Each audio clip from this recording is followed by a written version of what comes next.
तेजी से जाकर एक कमरे के पास आ गई। इसकी खिड़की खोलकर वो अंदर दाखिल हो जाती है। टेबल पर पड़ी वो बहुत सारी फाइल्स को देखती है, जिन्हें देखकर उसकी होश उड़ जाती है, क्योंकि उसे पता चल गया था कि ये टेररिस्ट ग्रुप यहाँ पर धमाके करने आए हैं। तो वो उन फाइल्स की तस्वीरें बनाकर और भी छानबीन करने लगती है। अब शरीफ लड़का जब वॉशरूम में जा रहा था तो डेरिल भी उसके पीछे जाने लगता है। एक जगह रोकर उसे कहता है कि मैं जानता हूँ तुम लोग मुझसे कुछ छुपा रहे हो, इसीलिए अब मुझे सच बताओ कि तुम लोगों के साथ क्या हुआ और तुमने ऐसा क्या किया जो तुम मुझसे छुपा रहे हो। इस पर वो फिर से मना कर देता है कि नहीं, कुछ भी नहीं है ऐसा वैसा। इसके बाद डेरिल उसे अपने साथ कमरे में ले जाने लगा और क्योंकि बेकी उसी कमरे में थी, इसलिए उनकी आने की आवाज सुनकर जल्दी से बेड के नीचे छुप जाती है। डेरिल उसे वो फाइल सिखाकर अपना प्लान बताता है। फिर लैपटॉप में एक पेन ड्राइव लगाकर उसे खुफिया जानकारी देता है कि हमें ऊपर से ये ऑर्डर्स मिले हैं कि इस जानकारी को शहर के हर हिस्से में फैलाकर दहशत पैदा करो, जिसके बाद हम उन सब जगहों पर धमाके कर देंगे। अब बेकी उनकी ये सारी बातें सुनकर काफी हैरान हो रही थी। फिर उनके जाने के बाद वो खुद लैपटॉप पर बैठकर पेन ड्राइव के अंदर की इन्फॉर्मेशन को देख लेती है और उसे इनके प्लान के बारे में और अच्छे से पता चल जाता है, जिसके बाद वो पेन ड्राइव को ही चुरा कर यहाँ से भाग जाती है, क्योंकि ये उसके काम आ सकता था। यहाँ से वो सीधा उनके शेड में गई, जहाँ उसे बहुत सारे हथियार और अलग अलग किस्म की औजार मिलती है, जिन सबको वो अपने पास रख लेती है अपनी हिफाजत के लिए। इन चीजों में बहुत सारे गन्स और बॉम्ब्स भी शामिल थे। जो सब लेने के बाद बेकी वहाँ से निकल गई। बाहर आने के बाद वो उनके दरवाजे की बेल बजाती है। डेरियल जब चेक करने बाहर आया तो वहाँ कोई भी नहीं था, लेकिन जब वो अंदर आने लगा तो उसे अपने पैर के पास फोन पड़ा हुआ मिला। उसने जैसे फोन हाथ में लिया, उस पर बेकी की कॉल आ जाती है और फोन पर भी बेकी का नाम लिखा हुआ था, जो देखकर डेरियल काफी हैरान रह गया। अंदर आकर उन सबसे पूछता है कि ये बेकी कौन है, क्या सीन है इसका। तब वो लोग यहाँ बता देते हैं कि असल में बेकी वही लड़की है जो हमसे पंगा ले रही है, उलझ रही है हमसे। खैर डेरियल फोन उठाता है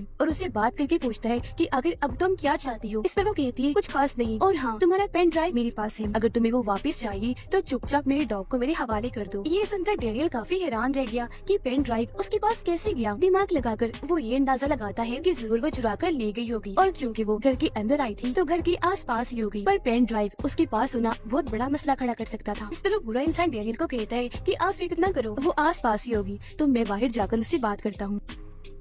वो जब बाहर आया तो उसे बेकी दिख गई, जिसका वो पीछे करने लगता है। फिर उस पर पीछे से गन तान कर कहता है कि तुम जानती नहीं हम कौन लोग हैं और तुम किन लोगों से उलझ रही हो। ये कहकर वो जैसे एक कदम आगे बढ़ाता है, बेकी की ट्रैप में फंसकर सीधा एक गड्ढे में जाकर गिरता है। उसकी गन बाहर ही रह गई, जिसे उठाकर वो उसकी तरफ ही तान देती है। अब वो किसी तरह उसके पास पहुंचकर टेप से उसका मुंह बांध देती है और टेप के जरिए ही मुंह में बॉम्ब चिपका देती है। बॉम्ब की पिन को धागे से बांधकर वो लोगों के दरवाजे से बांध देती है। इसके बाद उसने दरवाजा खटखटाया, जिस वजह से डेरियल बाहर आया। अब जैसे दरवाजा खुला, धागा खींचने से बॉम्ब की पिन निकल गई, जिससे उस बुरे आदमी का सर बॉम्ब के साथ वहीं फट गया और ऐसे उसकी इतनी बुरी मौत हो जाती है। ये देखकर डेरियल और उसके साथी काफी हैरान रह जाते हैं, क्योंकि समझ गए थी कि बेकी कोई आम लड़की नहीं है, बल्कि बहुत ही खतरनाक है और उसके इरादे उससे भी ज्यादा खतरनाक। उसके पास मास्टरमाइंड है और अपने दिमाग का ऐसे इस्तेमाल करके इस तरह उसने उनके साथी को मार दिया। अब जाहिर है वो इनके लिए भी खतरा थी, तो ये लोग समझ जाते हैं कि अब उसका जिंदा रहना ठीक नहीं। पर इस वजह से डेरियल को गुस्सा आ गया। वो बचे हुए दोनों लोगों पर गन तान के पूछता है कि अब मुझे सच सच बताओ कि तुम लोगों ने और क्या क्या किया कि वो लड़की बदला लेने के लिए यहाँ तक आ गई, जो हमारी सरों पर मौत की तरह मंडला रही है। इस पर वो शरीफ लड़का यहाँ सारी बात सच सच बता ही देता है। कहने लगा कि मेरे इन दो साथियों ने बूढ़ी औरत को मार दिया, जो शायद बेकी की दादी थी, इसीलिए वो यहाँ आई उनकी मौत का बदला लेने के लिए। आगे वो कहता है कि अब मैं यहाँ से बाहर जा रहा हूँ ताकि सारी बात पुलिस को बता दूँ, क्योंकि जो इन्होंने उस बूढ़ी औरत के साथ किया सच में बहुत गलत था। हालांकि वो सारे लोग उसे ऐसा करने से मना कर रहे थे, पर वो किसी की भी सुनने को तैयार नहीं था। ये देखकर डेरियल का दिमाग खराब हो गया, इसीलिए उसके पास जाकर उसका सर मरोड़ देता है, जिससे उसकी गर्दन की हड्डी टूट गई और वहीं उसकी मौत हो जाती है। अब बेकी दोबारा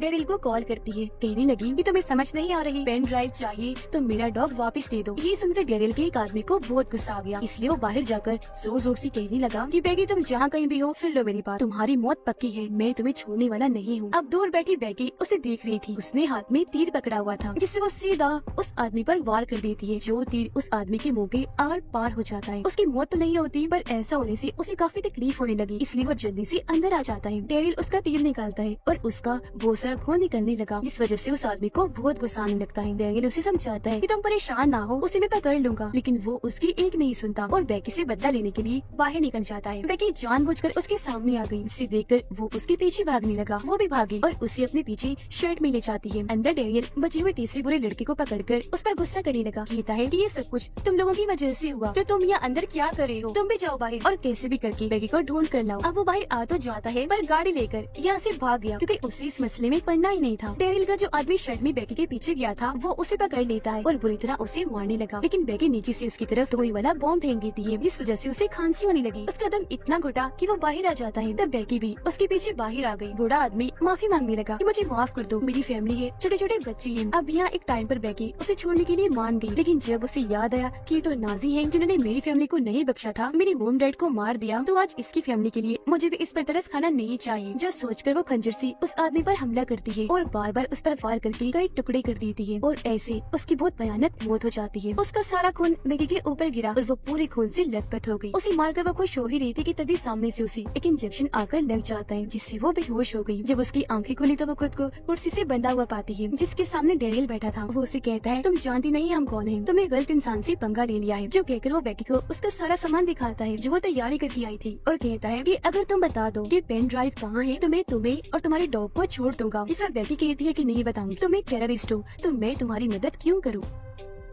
इतनी ही देर में यह डेरियल नाम की वही बूढ़ी औरत आ जाती है जिसके घर में बेकी सबसे पहले गई थी। उसे देख उसे काफी हैरानी हुई क्योंकि बेकी को लगा था कि वो एक शरीफ औरत होगी, पर यह वो भी इनके साथ मिली हुई है। यहाँ वो बूढ़ी औरत बेकी को बताती है कि असल में ये डेरियल मेरा बेटा है, इसलिए मैंने इसका नाम अपने नाम पर रखा। हम दोनों माँ बेटे का एक ही नाम है, डेरियल। जिसके बाद वो बेकी के डॉग को बाहर निकाल कर उसे मारने की धमकी देती है और कहती है कि अगर इसे बचाना चाहती हो तो चुपचाप पेन ड्राइव को हमारे हवाले कर दो। अब अपने डॉग के लिए बेकी उन्हें पेन ड्राइव देने के लिए तैयार हो गई, लेकिन वो ये नहीं जानती थी कि बेकी है। उसकी इतनी जल्दी मान जाने के पीछे भी कोई राज छुपाए, लेकिन क्योंकि वो राजी हो गई थी इसलिए दोनों माँ बेटा खुश होने लगी थी। पर हमें यहाँ पता चला कि इस दौरान बेकी ने खुद को रस्सी से आजाद कर लिया है। इस बात का पता चलते ही डेरियल उसके पास आने लगा, पर वो उसे टांग मारकर दूर गिरा देती है। अब जब डेरियल दोबारा उसके पास आने लगा तो बेकी जल्दी से स्प्रे उठाकर उसकी आंखों में कर देती है, जिससे डेरियल को जलन होने लगी। तो वो जल्दी से वॉशरूम में आकर अपनी आंखें धोने लगता है। डेरियल की मोम बाहर बेकी पर गन तान कर उसे जान से मारने की धमकी देती है, पर उससे पहले ही बेकी दूर से चाकू उसकी तरफ फेंक के मारती है जो सीधा उसकी माथे पर आकर लग जाता है और वहीं पर उसकी मौत हो गई। इसके बाद बेकी जल्दी से यहाँ से भाग गई। अब जब डेरियल बाहर आया तो अपनी मॉम को मरा हुआ देखकर उसे बहुत बुरा लगा। उसे बेकी पर गुस्सा आ जाता है तो वो जल्दी से बाहर आकर उसके पीछे भागने लगता है और बार बार गन से उसे शूट कर रहा था। पर एक जगह पर आकर बेकी रुक जाती है क्योंकि वो कुछ सोच रही थी। डेरियल उसे कहता है बस अब तुम्हारा खेल खत्म, बचकर कहाँ जाओगी, मैं अभी यहीं पर तुझे मार डालूंगा। ये कहकर वो जैसे कदम आगे बढ़ाता है तो उसका पैर एक ट्रैप में फंस गया, जिससे उसे इतनी दर्द हुई कि वो जोर से चिल्लाने लगता है। हड़बड़ी में वो जैसे दूसरा कदम आगे बढ़ाता है तो उसका वो पैर भी ट्रैप में फंस जाता है। इससे वो बेकाबू हो गया और फौरन नीचे गिर जाता है। पर नीचे भी उसका सर एक और ट्रैप में फंस गया और अब यहाँ वो पूरी तरह ट्रैप्स में फंसा हुआ था, जरा भी नहीं हिल सकता था। वो काफी जख्मी हो गया था, मरने ही वाला था कि बेकी से कहता है कि तुम मेरे जैसे इतने बड़े टेररिस्ट को भी नहीं छोड़ सकी, मान गया तुम्हें और तुमने सारे ट्रैप्स बहुत अच्छे से सेटअप किए। जो कहकर उसकी मौत हो गई। जिसके बाद बेकी उसके घर के अंदर जाती है अपने डॉग को छुड़वाने के लिए, पर यहाँ डेरियल की मोम जिंदा थी क्योंकि सर पर वार करने से वो बच गई थी। उसे जिंदा देकर बेकी अपने डॉग को हुक्म देती है कि जाओ और इस औरत को खा जाओ। डॉग ने ऐसे किया, वो जाकर उस औरत पर झपट पड़ा जो देखकर बेकी यहाँ अपने डॉग की तारीफ करने लगी। इसके बाद 24 घंटे ऐसे गुजर गई। पुलिस को इस सारे हादसे की जब खबर हुई तो बेकी को पकड़ लेते हैं, जिसके बाद उसे एक ऑफिसर के सामने पेश किया जाता है जो उससे सवाल करती है कि तुम अभी 16 साल की हो, लेकिन फिर भी तुमने टेररिस्ट के उस इतने बड़े ग्रुप को मार दिया। कोई शक नहीं कि वो लोग कितने खतरनाक थे, तो तुमने अकेले ही सब कुछ कैसे किया। इस पर बेकी बोली कि मैं इस सब की ट्रेनिंग किया करती थी, वो भी बहुत सख्त किस्म की। उसकी बहादुरी पर ऑफिसर उसके सामने एक ऑफर रखती है कि ये तो हम मान गए तुम बहुत बहादुर हो, बहुत ही खास लड़की हो, तुम्हारी वजह से इस शहर में धमाके होने से बच गई क्योंकि तुमने उस टेररिस्ट ग्रुप को खत्म करके उनकी इरादे नाकाम बना दिए और हमें सारी जानकारी ला कर दी पेन ड्राइव के जरिए। तो अब क्या तुम CIA में आकर एजेंट बनना चाहोगी। इस पर बेकी हाँ बोल देती है और इस तरह आज से वो एक एजेंट बन गई। इसके बाद हम बूढ़े आदमी की उस साथी को देखते हैं जो गाड़ी लेकर भाग निकला था, जो इस तरह जंगलों में कहीं छुपा हुआ था। वो जब गाड़ी में बैठा था तो उसके पीछे एक गाड़ी आकर रुकती है जिसके अंदर से और कोई नहीं बल्कि बेकी निकलती है जो अब पूरी तरह एजेंट बन गई थी क्योंकि आज वो अपना पूरा हुलिया एजेंट जैसा ही बना कर आई थी। उसे देखकर वो अपनी गन निकालता है ताकि उसे शूट कर सके, पर बेकी के हाथ में तो बॉम्ब गन थी जिसके एक ही वार से उसकी गाड़ी धमाके के साथ फट गई और उसमें आग लग गई, जिसके साथ ही उस आखिरी साथी की भी मौत हो जाती है। ये करने के बाद बेकी कैमरा की तरफ देखती है और अब वो अपने अगली एडवेंचर के लिए निकल जाती है जहाँ वो बुराई के खिलाफ ऐसे लड़कर जड़ सी बुराई का खात्मा कर देगी और उसके इसी इरादे के साथ ये फिल्म इधर ही खत्म हो जाती है।